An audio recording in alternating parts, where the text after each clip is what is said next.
The night Zoe Howell walked out of Edinburgh Manor, she was soaked to the bone, one hand clutching her cloak against the winter storm, the other pressed gently, protectively, against the child he did not know she was carrying.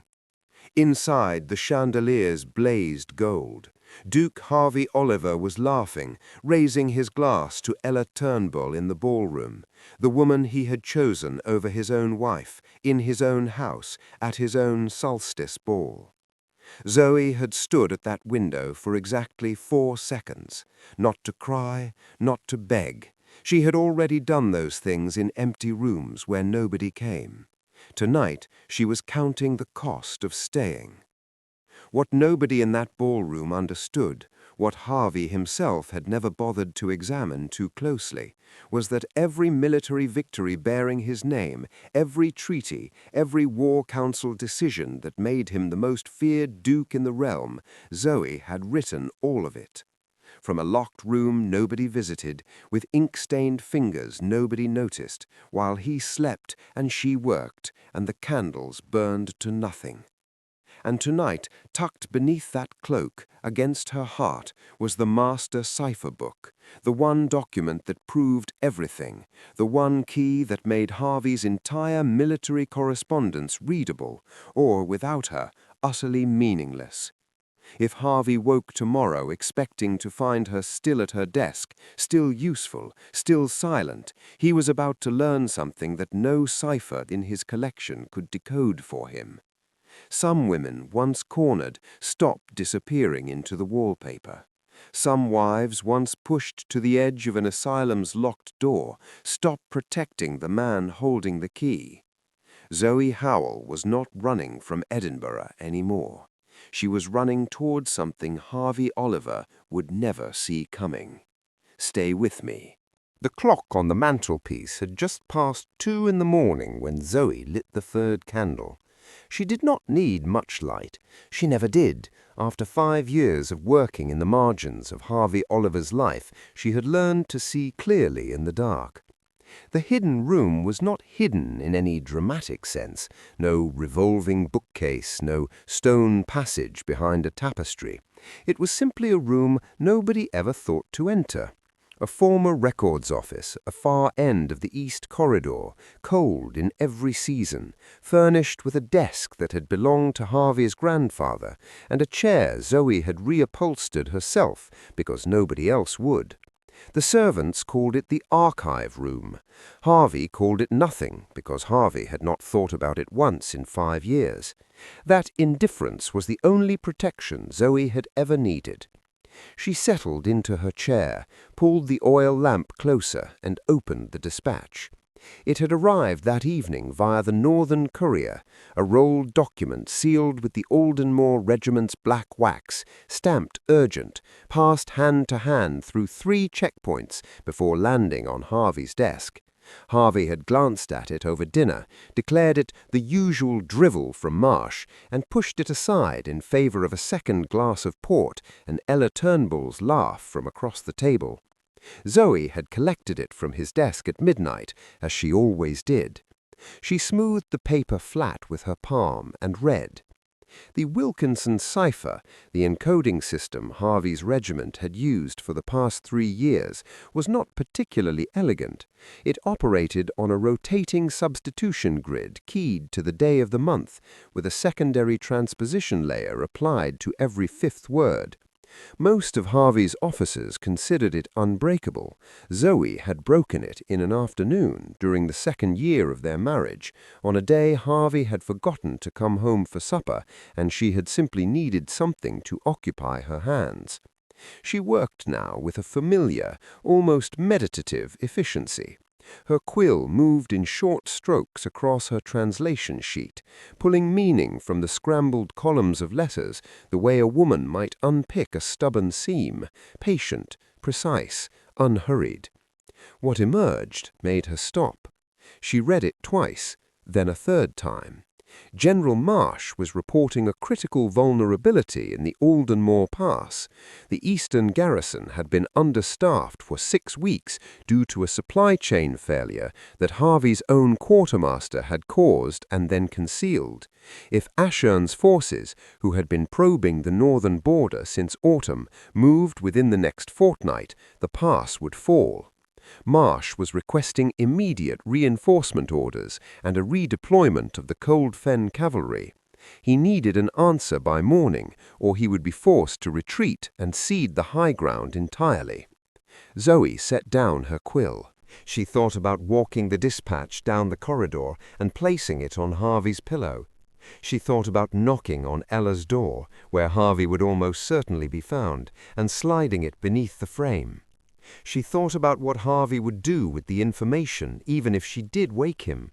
The bluster, the confusion, the inevitable demand that she write something up that he could present to the War Council in the morning, as though the strategy had arrived to him fully formed in a dream. She picked up her quill again.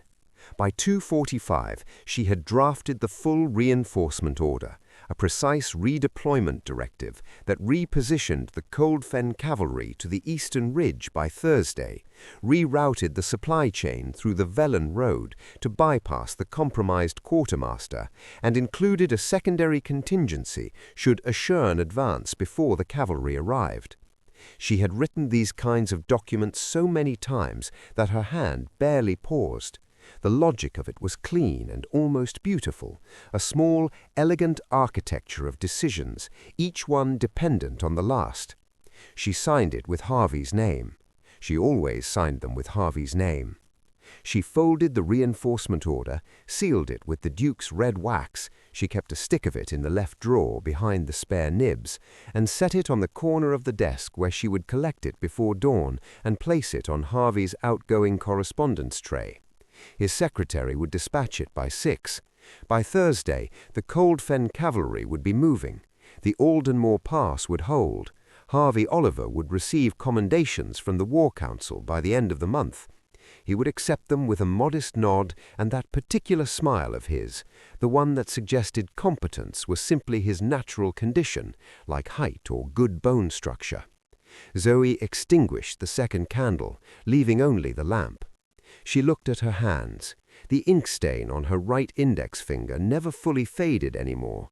It had become a permanent feature of her, like the shadows beneath her eyes, and the habit she had developed of going very still in rooms where Harvey was speaking, shrinking herself down to something decorative and forgettable, because a woman who was not noticed could not be interrupted. She rested one hand against the slight curve of her abdomen, barely a flutter yet. Nobody knew. She intended to keep it that way. She reached for the master cipher book, the bound leather volume in which she had catalogued every encoding key, every regimental cipher, every decryption grid she had built over 5 years, and turned to the next blank page. She made her nightly entry: date, dispatch origin, resolution, outcome. Then she closed the book. She blew out the lamp. And in the dark of the hidden room, while the Duke of Edinburgh slept soundly in someone else's arms, his wife sat very still and began, quietly and without drama, to plan her exit. The grey dress had been a deliberate choice once. In the early years of her marriage, Zoe had worn colour: deep greens, warm ambers, the occasional ivory that her mother had always said suited her complexion. She had arrived at Edinburgh Manor as a young woman who understood that appearance was a kind of language, and she had spoken it carefully. But Edinburgh Manor had its own grammar, and it had taken her less than a year to understand the dialect Harvey preferred. Invisible, undemanding, present enough to be useful, absent enough never to require attention. The grey dress was her fluency in that language. She wore it to the Thursday dinner because Thursday dinners were Harvey's political theatre. 12 guests minimum, the good silver, the French wine he couldn't pronounce but insisted on ordering, and political theatre required a set, not a co-star. Zoe had learned to be the set. She took her place at the far end of the table before the guests arrived, adjusted the placement of a fork that didn't need adjusting, and waited. Ella Turnbull arrived on Lord Fenwick's arm, but Harvey's attention, which was the arrangement everyone at the table understood and nobody acknowledged. She wore red, a deep, deliberate red that caught every candle in the room and held it, and she moved with the particular confidence of a woman who had recently been told, repeatedly, that she was remarkable. She was beautiful. Zoe had never found any comfort in pretending otherwise. Ella took the seat to Harvey's right. Lady Fenwick had been quietly repositioned to accommodate this, and within minutes the table's gravitational center had shifted entirely in that direction.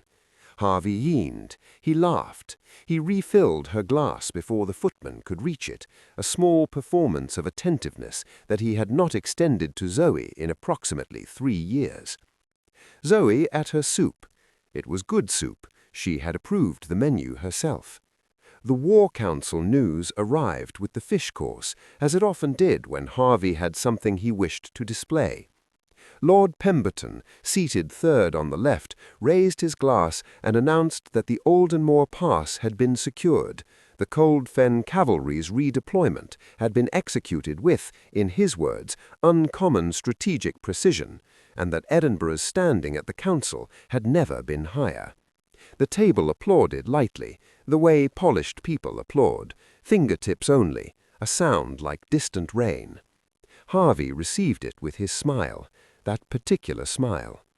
"The dispatch came in late," he said, settling back in his chair with the ease of a man entirely comfortable accepting things that belonged to someone else. "I worked through most of the night on it. The Velen Road reroute was the key. Once I saw the supply chain failure, the cavalry positioning followed naturally." Zoe lifted her wine-glass. She took a small, unhurried sip.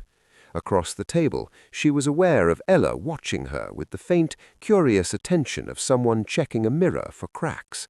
Finding none, Ella turned back to Harvey and placed 2 fingers briefly on his wrist. "You always see what other people miss," Ella said. "It's a burden," Harvey agreed, and the table laughed. Zoe set down her glass and reached for her bread roll and thought about the Velen Road, how she had spent 40 minutes that night weighing it against the Cora route before settling on Velen, how she had written a marginal note to herself about the bridge weight limits, how her hand had cramped slightly on the final redeployment order because the lamp had been low and she'd been leaning too far forward. She thought about these things the way one tongues a loose tooth, methodically, without expression. It was Ella who spoke to her directly, which was unusual. Ella generally managed her indifference to Zoe with more elegance than that, a form of dismissal so refined it barely registered as cruelty. But the wine had been flowing for 2 hours, and perhaps the evening had made her generous with herself. "Zoe," she said the name with a light, almost affectionate quality, the way one addresses a child or a pet. "That dress, is it the same one from the Hartley supper?" The table did not go silent, it was too well trained for that, but it shifted. Several faces found sudden urgent interest in their plates. "It may be," Zoe said pleasantly. "It's very—" Ella paused, tilting her head. "Practical." One of the younger lords, Ashby, the one who laughed at everything, made a small sound into his napkin. Harvey said nothing. He was cutting his meat. "Thank you," Zoe said. "I find that useful things tend to be." It landed nowhere in particular. That was the problem with being wallpaper. Even your sharpest edges got papered over. Ella smiled and returned to Harvey, the moment sealed and dismissed, and Zoe finished her meal in the particular silence of someone who has understood, with cold and perfect clarity, that this room will never be hers. Later, when the guests had gone and the candles had burned to their collars and Harvey had disappeared upstairs without a word, Zoe stood alone in the dining room for a moment. The good silver needed to go back to the cabinet. She would tell Mrs. Alcott in the morning. She looked at the chair Harvey had occupied, the slight disorder of it, the napkin dropped rather than folded, the wine-glass drained and left for someone else to carry. She looked at the chair to his right, still angled slightly inward. Then she looked at her own place at the far end of the table, grey and tidy and entirely unremarkable, and she thought not much longer. She turned off the last lamp and went to the hidden room. There was work to do. Mrs. Alcott had Sundays off. This was a small domestic fact that Zoe had never thought much about until the Sunday it mattered. The Sunday she carried the tea tray herself, because the junior housemaid had gone to her sister's wedding in the village, and the footman was down with a winter chill, and the manor, for once, was rolling on a skeleton staff that did not extend to the east wing study. Zoe had prepared the tray carefully.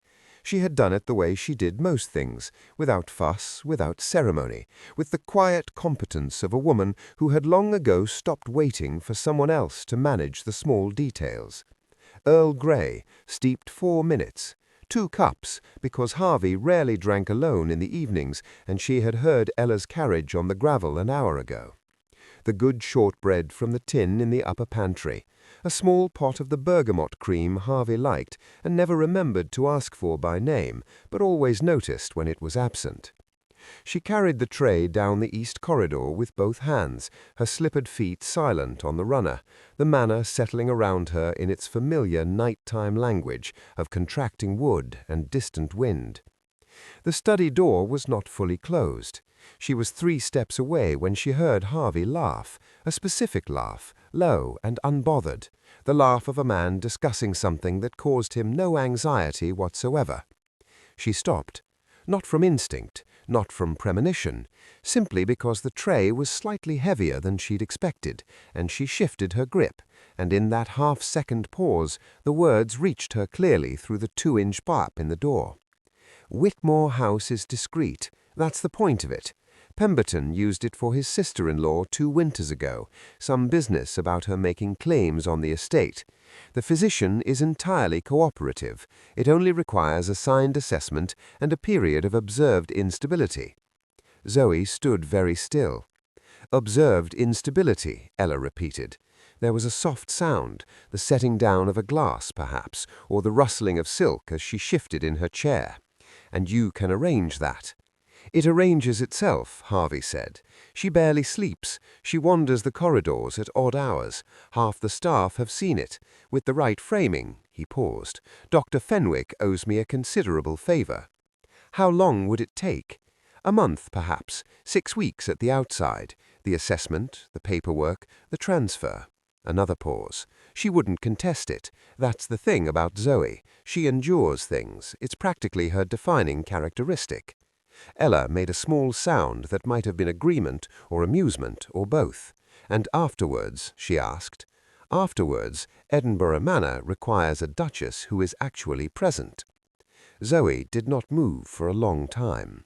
The tea tray was still in her hands. She was aware of this in a remote, almost clinical way, aware of its weight, the faint warmth still rising from the pot, the small clatter risk of the shortbread plate if her hands were to begin shaking. Her hands did not shake. She thought with strange detachment about the word endures, how accurately Harvey had used it, how 5 years of her life could be reduced to it without losing much precision.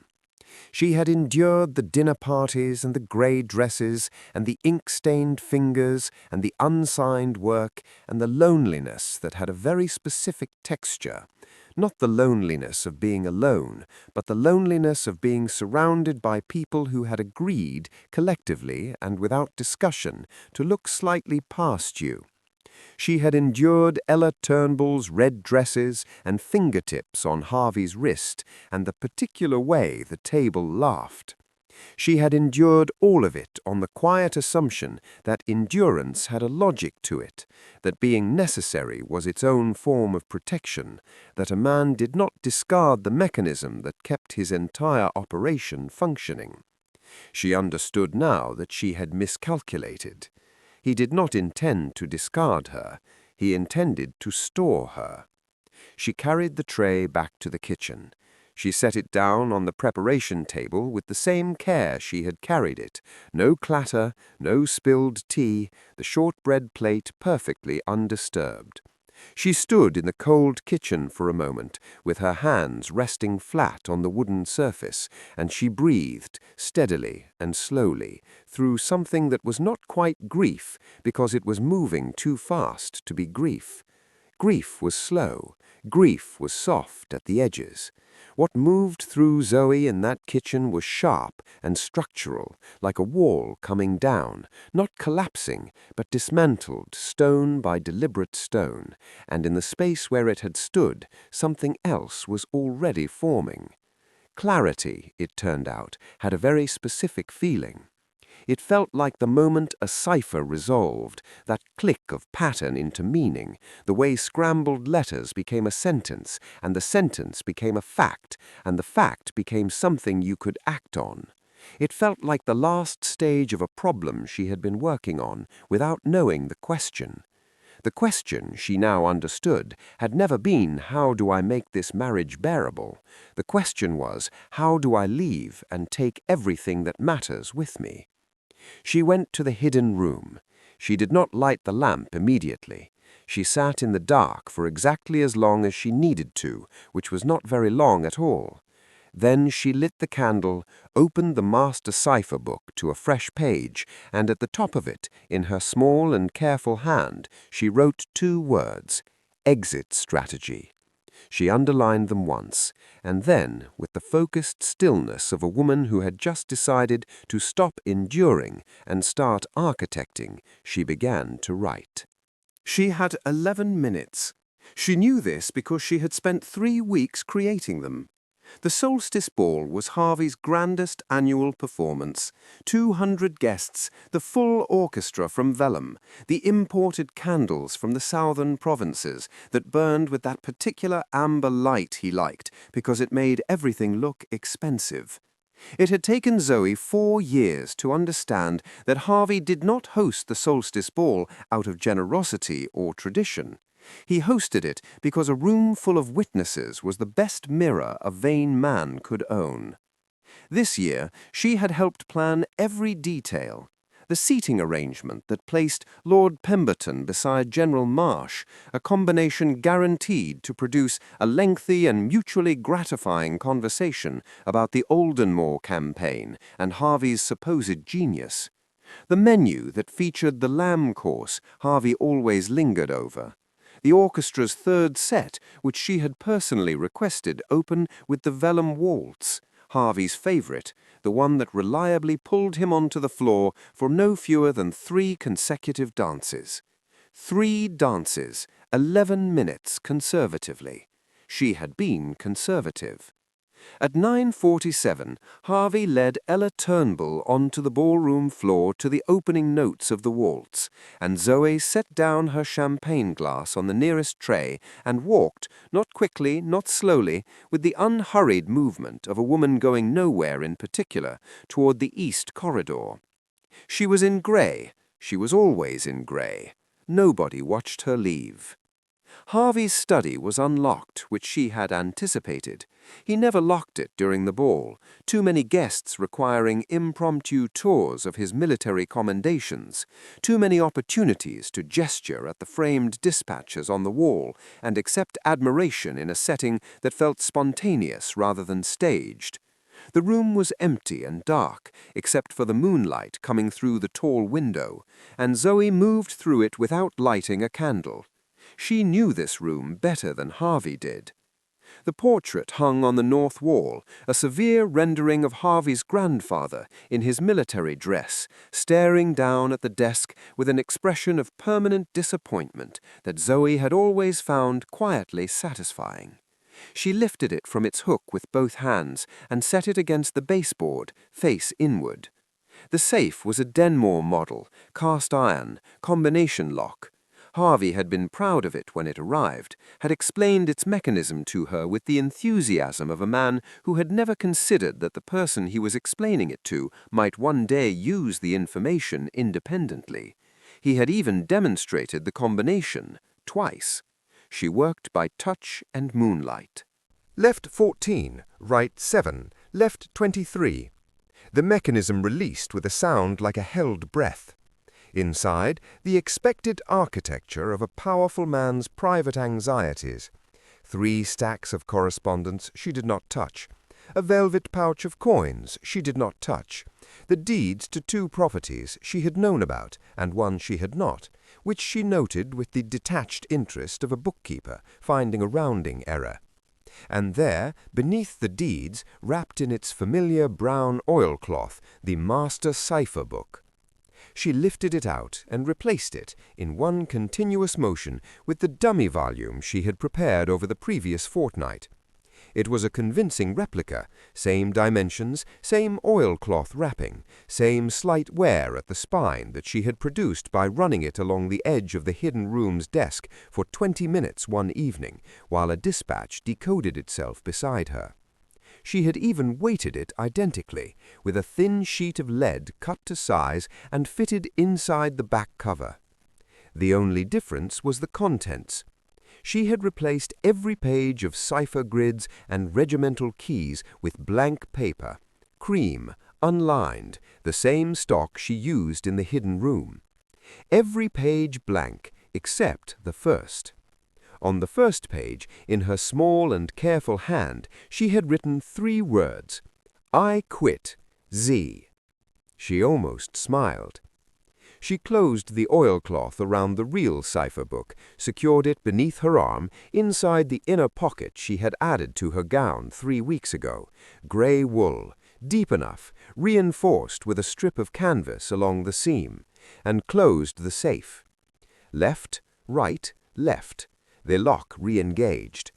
She rehung the portrait, checked the alignment. Harvey would notice if it sat fractionally off-center, not because he was observant, but because his grandfather's disappointment had always faced the desk at a specific angle, and any deviation would register as wrongness before it registered as evidence. It was straight. She was at the door in 4 steps. The corridor was empty. Somewhere below, the orchestra was moving into the waltz's second refrain. She could hear the murmur of the ballroom, the laughter, the crystal, the warm and oblivious noise of 200 people celebrating a man's reputation, while his wife walked quietly past them with the key to his entire empire folded against her ribs. She collected a fresh glass of champagne from a passing footman without breaking stride. She returned to the ballroom. She found her place near the window, gray and still and unremarkable, and watched Harvey spin Ella through the final measures of the dance. 4 days, she thought. Then she was gone. Harvey Oliver woke at 8:30 to the particular silence of a house that had not yet realized something was wrong. The solstice ball had run until well past 2. The manor was still in its recovery posture, curtains drawn, staff moving quietly, the smell of extinguished candles and cold food drifting up from the ground floor. He lay still for a moment in the amber half-light, assembling himself with the leisurely confidence of a man who had never once woken to a problem he could not hand to someone else. Ella had left before dawn, as she always did. The arrangement suited them both. He rang for his valet, dressed without hurry, and came downstairs to find his breakfast laid and his morning correspondence stacked on the silver tray beside the coffee pot. 3 letters, 1 dispatch tube, and a folded note from his secretary marked urgent, Northern Courier, arrived at 6. He poured his coffee first. The note from his secretary read, 2 dispatches from General Marsh, Oldenmore situation, requires your immediate instruction, cipher encoded, awaiting your decryption and response by noon. He set it down and reached for the dispatch tube. He uncapped it, extracted the document, unrolled it on the breakfast table and read the first line, then the second. Then he stopped. The Wilkinson cipher stared back at him, its columns of transposed letters, its rotating substitution grid, its secondary layer applied to every 5th word, patient and absolute and entirely, perfectly meaningless. Harvey read it again. It remained meaningless. He had always known, in the approximate and comfortable way that powerful men know things they prefer not to examine, that Zoe handled the ciphers. He had told himself this was a delegation of the administrative tedium, the kind of mechanical clerical work that a man of his strategic vision naturally passed downward. He understood military thinking. He understood command. The actual decoding was simply a technical step, a translation function, no different from having a man read French correspondence aloud in English. He had never considered what happened if the translator left. He rolled the dispatch up, set it aside, and went to find Zoe. She was not at breakfast. She was not in the morning room where she sometimes sat with her correspondence before the household stirred. She was not in the library, or the east corridor, or the small chair by the garden window where he had occasionally seen her reading in the early years, less often lately, he now vaguely recalled. He checked these places with increasing purposefulness, which was not quite alarm yet, but was adjacent to it. He found Mrs. Alcott in the linen corridor and asked with studied casualness whether the Duchess had taken an early walk. Mrs. Alcott's expression did something complicated. "Your Grace," she said carefully, "the Duchess's rooms have been—" She stopped, restarted. "Her personal effects, Your Grace, her writing case, and the small trunk, and her winter cloak is gone from the hook." Harvey looked at her for a moment. Then he went upstairs. Zoe's rooms were immaculate, that was the first thing. No disorder, no dramatic evidence of departure, no drawers pulled open or wardrobe doors left swinging. She had packed, evidently, with the same quiet efficiency she brought to everything, and left the space behind her in perfect order, which somehow made it worse than if she had ransacked the place. The second thing was the note on the writing desk. 2 words in her small and careful hand on a single sheet of cream paper. "I quit." No signature. She hadn't needed one. Harvey stood holding it for longer than he would later admit to anyone. The study came next, because the study was where the answers were, where the safe held the cipher book, where the master grids would allow him to decode Marcia's dispatch, deal with this morning, deal with whatever Zoe imagined she was doing, and restore the correct order of things before noon. He moved the portrait, worked the combination, opened the safe. He unwrapped the oilcloth with the haste of a man who has just understood that he is, for the first time in a very long time, genuinely afraid. The book opened to the first page. "I quit. Z." He turned the page. Blank. He turned another. Blank. He fanned the remaining pages with his thumb, and they whispered past, white, unmarked, empty. A whole volume of nothing where 5 years of encoded intelligence had been. Harvey sat down in his grandfather's chair. He sat there for some time. Outside, the second dispatch from General Marsh arrived via urgent rider, Aldenmore, northern border, awaiting instruction, and was placed on the tray in the corridor by a footman who knocked once, received no answer, and withdrew. The cipher column sat on the breakfast table, patient and unreadable. Noon came and went. By 2 o'clock, Harvey Oliver had sent for 3 different secretaries, none of whom could help him, and had not yet told a single person that his wife was gone. Some part of him, the part that had always understood, without examining the understanding, how the machinery of his life actually functioned, already knew that those 2 facts were not separate problems. They were the same problem, and he had no key for it. The War Council met on Thursdays. Harvey had always enjoyed Thursdays.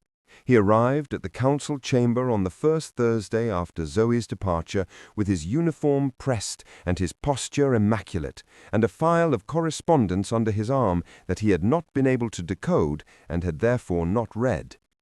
He had spent the intervening days attempting to reconstruct the Wilkinson cipher from memory, a project that had produced 4 pages of increasingly frustrated notation and the discovery that he understood the cipher the way a man understands a bridge he crosses daily, functionally, directionally, and not at all in terms of its actual construction.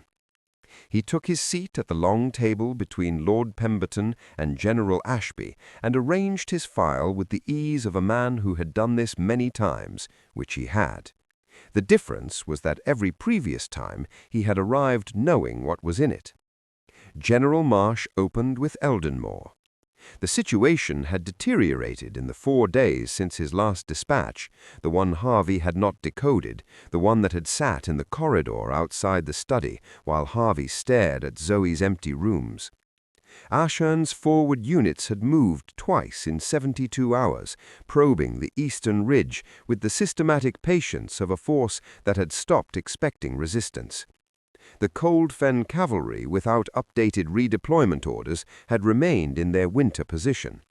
The high ground, as Marsh had warned, was now compromised.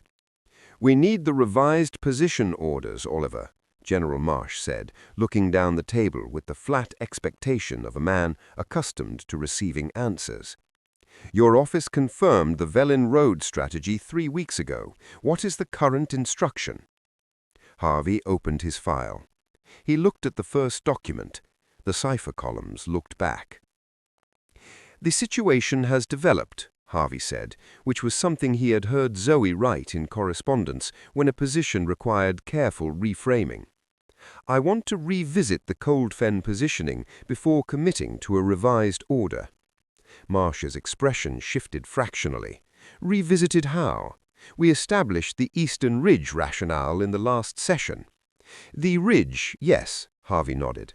He had a specific memory of Zoe mentioning the ridge. He could not remember in what context or to what conclusion. "There are secondary considerations, such as—" The room was quiet, in the particular way rooms go quiet when something unexpected has entered them. "The supply lines," Harvey said. "Which supply lines? We rerouted through Velin." "There may be further rerouting required." He turned a page in his file, the movement of a man consulting a document, not a man stalling. "I want Marsh to prepare a full position report before we commit." Marsh stared at him. "I sent you a full position report 4 days ago, Oliver. I sent you 2. The session lasted 3 hours and accomplished nothing." By the end of it, Harvey had confused the Cold Fen cavalry with the Hartley Regiment twice, proposed a flanking strategy that General Ashby pointed out would place infantry on the wrong side of the Olden River in winter, and failed to produce a single concrete instruction on a situation that had been, 3 weeks ago, moving toward elegant resolution. The Oldenmoor Pass fell to Ashern forces on Friday morning. Harvey received the news via a rider whose expression communicated as clearly as language that the message was not the only thing being delivered. Reputation traveled fast in military circles. The War Council's silence traveled faster. Ella came on the Wednesday following the council. She sat in the drawing room with her tea and said very little, which was itself a communication. She had always been, whatever else, a one of accurate social instincts. She could read a room, read a man, with the precise attentiveness of someone whose position in the world depended on being correctly placed within it. She looked at Harvey across the tea things, and Zoe saw it, not in the room, not present, but somehow legible in the space she had left behind, the moment Ella understood that she had allied herself to a performance that had lost its stage manager. Ella left after 40 minutes. She did not schedule a return visit. Harvey sat alone in the drawing room after her carriage pulled away, in the chair that had always been his, in the house that still bore his name, surrounded by the commendations and the portraits and the careful staging of a greatness that had belonged, in every meaningful sense, to someone else. The morning dispatches sat on the tray in the corridor, encoded, patient, waiting for a key that was 300 miles south in a city built of amber stone, carried in the mind of a woman who was, at that precise moment, sleeping soundly for the first time in 5 years. Harvey did not touch them. There was no point. Veilum in winter was nothing like Edinburgh. Edinburgh was grey and vertical, all stone towers and narrow streets, and a sky that sat low on the rooftops like a lid. Veilum was wide and amber, built in long horizontal lines along the southern bank of the Corin River, its sandstone buildings catching the pale winter light and returning it as warmth. Even in the cold season there were flowering things in the window boxes. Even at 6 in the morning there were people in the streets, moving with purpose rather than endurance. Zoe had been in the city for 4 days before she requested an audience. She had used the time carefully. She had found decent lodgings under a name that was not her own, a small but respectable inn near the diplomatic quarter, the kind of place that asked no questions of women traveling alone, because enough women of consequence traveled alone in Veilum that it had stopped being remarkable. She had slept, which she had not done properly in months. She had eaten without planning a menu for anyone else. She had sat by a window with no correspondence to decode and no tray to carry, and simply looked at the river for an hour, which was the closest thing to rest she had allowed herself in 5 years. On the 4th day she sent a letter to the imperial court. She addressed it to the Empress's chief of intelligence, a man named Varro, whose reputation had appeared, usefully, in several of Harvey's intercepted Ashern dispatches. She did not explain who she was. She explained only what she had, and offered a single demonstration to establish its value. The reply came in 18 hours. The Imperial Court of Ashern occupied the northern end of Veilum's administrative district, a long, pale building of deliberate understatement that Zoe found immediately more credible than Edinburgh Manor's performative grandeur. She was received without ceremony, which she took as a good sign. Ceremony, in her experience, was what institutions deployed when they wanted to impress you. The absence of it suggested they were already interested. Varro was a compact, watchful man in his 50s who looked at her the way she looked at a new cipher, with patience and the specific alertness of someone who knew the value of what they were handling before they fully understood its shape. He offered her tea. She accepted. They sat across a plain wooden table in a room with good light and no portraits on the walls, and Zoe felt for the first time in a very long time that she was in a room with a person who intended to actually listen. "The Wilkinson cipher," he said, without preamble. "Yes. Edinburgh has used it for 3 years. We've had our best analysts working on it for 2. I know. I read their attempts in the Oldenmore intercepts. They were close on the substitution grid, but they missed the secondary transposition.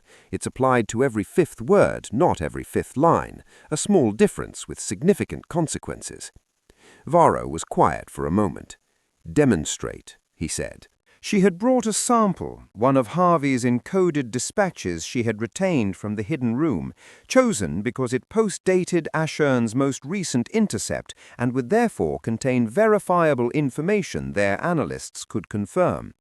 She placed it on the table, produced her translation, and walked Varro through the grid mechanics in 20 minutes with the brisk clarity of someone who had explained complicated things to inattentive people for years and had learned to make the explanation airtight on the first pass. When she finished, Varro read her translation twice. Then he excused himself for 12 minutes. When he returned, his expression had not changed, but he sat differently, with the particular quality of a man who has just had something confirmed that he had hoped but not assumed. "The Empress will see you," he said. Empress Chloe Connor was younger than Zoe had expected, and considerably less decorative than her official portrait suggested.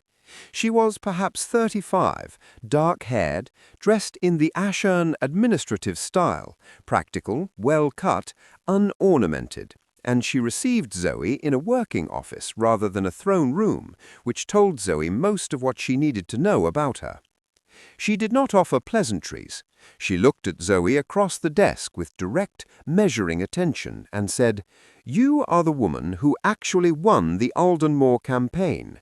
It was not a question. "Yes," Zoe said. "And you have left your husband. Permanently." The Empress considered her for a moment. "What do you want?" Zoe had prepared for this question across 4 days and 300 miles and the whole long architecture of the past 5 years. She had considered asking for money, for passage, for anonymity. She had considered smaller things and safer things and things that would have suited the woman she had been before the tea tray and the study door and the 2 words she'd written on a page and left on a desk. She asked for none of those things.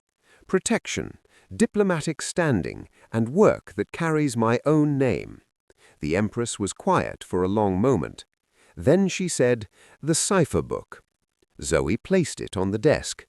Empress Chloe opened it, looked at a single page, and closed it again. "Welcome to Ashern," she said. The bounty hunters arrived back in Edinburgh on a Tuesday. There were 3 of them. Good ones by Harvey's understanding of the trade, which was admittedly limited, but had been rapidly expanded over the preceding 6 weeks by the specific desperation of a man watching his duchy unravel from the outside in. He had paid them well. He had given them Zoe's description, with the uncomfortable thoroughness of a husband who had not, until the moment of her absence, fully inventoried his wife's appearance.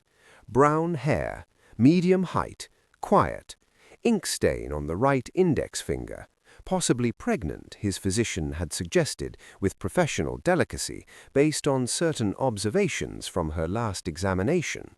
He had not known about the pregnancy. He had added it to the description with a sensation he did not examine closely. The 3 men stood in his study now, the same study, the empty safe, the grandfather's portrait rehung at its precise angle over nothing, and the one who spoke for the group, a broad, weathered man named Cutter, who had apparently found people on 4 continents without significant difficulty, delivered his report with the flat economy of someone who had practiced delivering unwelcome news. "She's in vellum," Cutter said. Harvey felt the first loosening of tension he had experienced in weeks. "Then bring her back." Cutter looked at him with an expression that was not quite pity, but occupied the same neighborhood. "She's registered as a diplomatic official of the Ashern Imperial Court," he said. "Chairwoman of Intelligence, provisional appointment. The posting carries full diplomatic protection under the Coran Accord." He paused. "We can't touch her, Your Grace. Nobody can. Not legally. Not without triggering an international incident with Ashern." Harvey sat down. The silence that followed was the kind that rearranges furniture. He had known in the abstract that things were deteriorating. The War Council had begun sending their correspondence through secondary channels, polite bureaucratic evasions that meant in plain language that Edinburgh's military credibility was no longer considered reliable enough for primary communication. The Oldenmore situation had worsened after he'd sent a response to Marsh's dispatch that he had composed himself, without the cipher, without Zoe's architecture of logic, and which had apparently directed the Cold Fen cavalry to a position that did not exist on any current regimental map. Marsh had written back through official channels with a restraint that communicated fury more effectively than any volume could have managed. 2 border lords had quietly redirected their trade agreements. Ella had visited twice in the first month, then once, then not at all. He had not sent for her. There was something newly embarrassing about her presence, a mirror he no longer wished to consult. And now this. He dismissed the bounty hunters and sat alone for a long time. Then he did something he had not done in 5 years of marriage. He tried to think through a problem the way Zoe would have thought through it, systematically, without ego, starting from what was actually true rather than what he preferred to be true. What was actually true was this. Ashern forces had been repositioning along the northern and eastern borders for 3 weeks, quiet incremental movements that his remaining military advisers had flagged with increasing urgency and he had dismissed with decreasing confidence.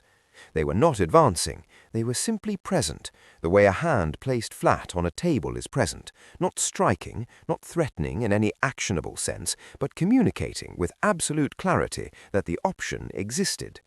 It was, he recognized with a cold and humbling shock, exactly what Zoe would have recommended. Don't attack, surround, apply pressure through presence rather than force, let the silence do the work. He found her thinking in the strategy being used against him, and the recognition sat in his chest like something swallowed wrong. The formal communication from the Ashen Imperial Court arrived the following Friday, delivered by a courier in the Empress's livery, who waited in the entrance hall with the patient, immovable quality of someone who had been instructed to wait as long as necessary. The document was precise and brief. It noted that the Edinburgh Duchy's outstanding obligations under 3 existing border agreements were now in arrears. It noted that the Oldenmoor Pass, having been inadequately maintained by Edinburgh's garrison, had been secured by Ashen forces in the interest of regional stability. It noted that terms of a formal resolution were available for discussion at Edinburgh's request. It was signed, at the bottom, by the Chairwoman of Intelligence for the Ashen Imperial Court, Z. Howell. No title, no duchess, just the name, clean and unadorned, carrying more authority in 2 words than Harvey had managed to project in 5 years of dinners and commendations and borrowed strategies. He read the signature 3 times. He thought about the grey dress, he thought about the dinner table and the far end of it, and the untouched wine glass, and the fork she had straightened that didn't need straightening. He thought about ink-stained fingers and beeswax candles, and a hidden room he had walked past 1,000 times without once opening the door. He thought about what it cost to build something in the dark for years, and what happened to the man who had never thought to ask what was being built. He set the document down. He picked up his pen. He began to draft a request for terms.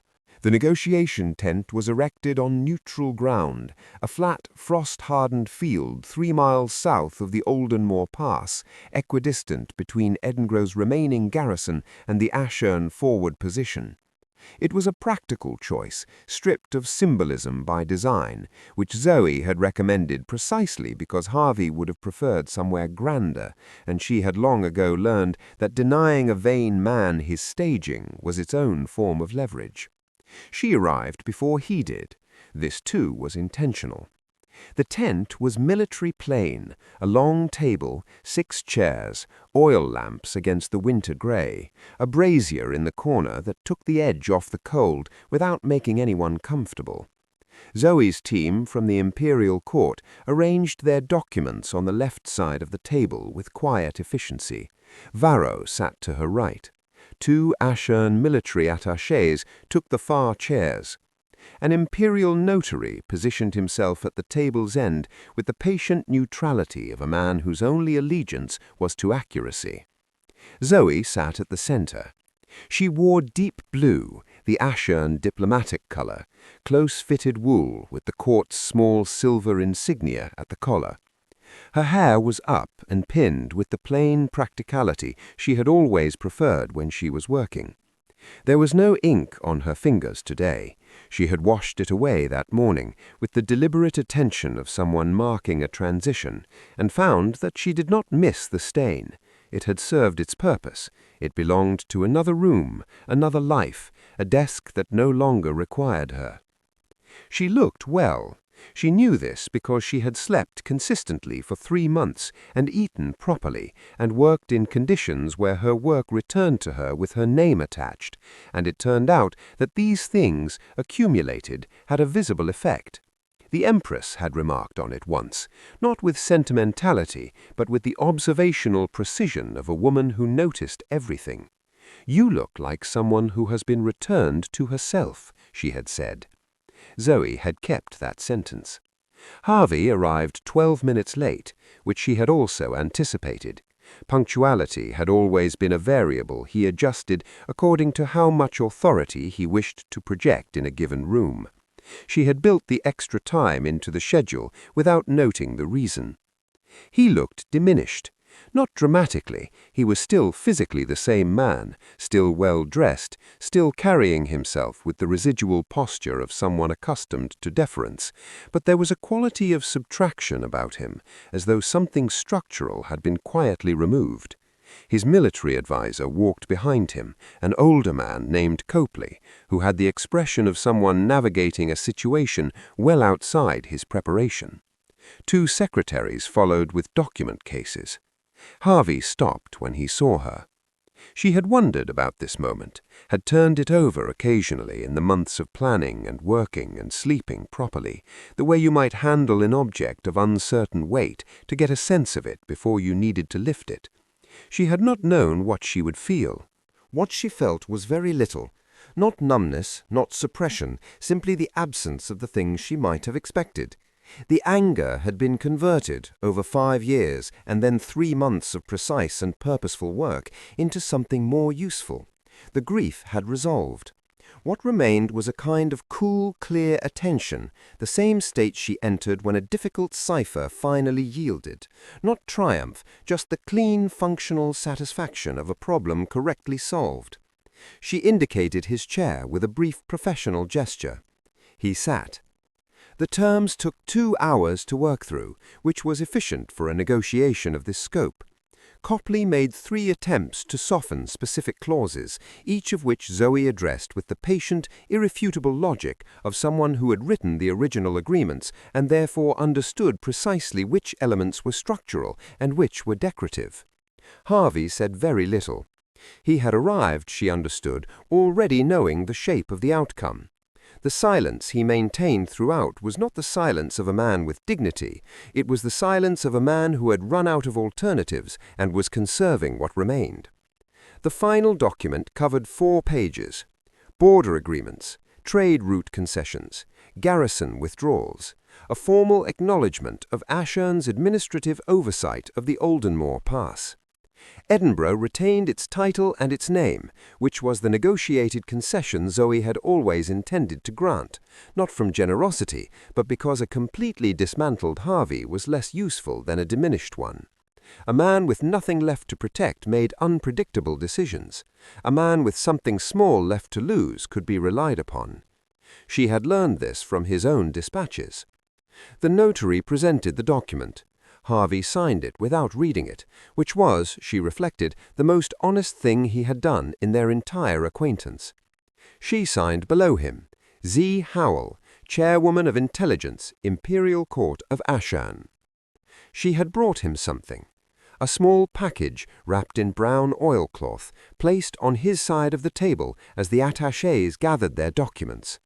Harvey looked at it with the wary attention of a man who had learned, too late, to be careful of his wife's gifts. A courtesy, Zoe said. He unwrapped it. A cipher book, beautifully bound, dense with grids and keys and regimental codes, page after meticulous page of encoded intelligence, the kind of document that had once made his entire operation function. Every word of it was false. She had built it herself over 3 weeks, a complete, internally consistent, entirely fictitious cipher system that referenced regiments that didn't exist, and territories that had been renamed, and strategic positions that corresponded to nothing on any current military map. It would take years to determine it was fabricated. It might never be determined at all if you weren't the person who had written it.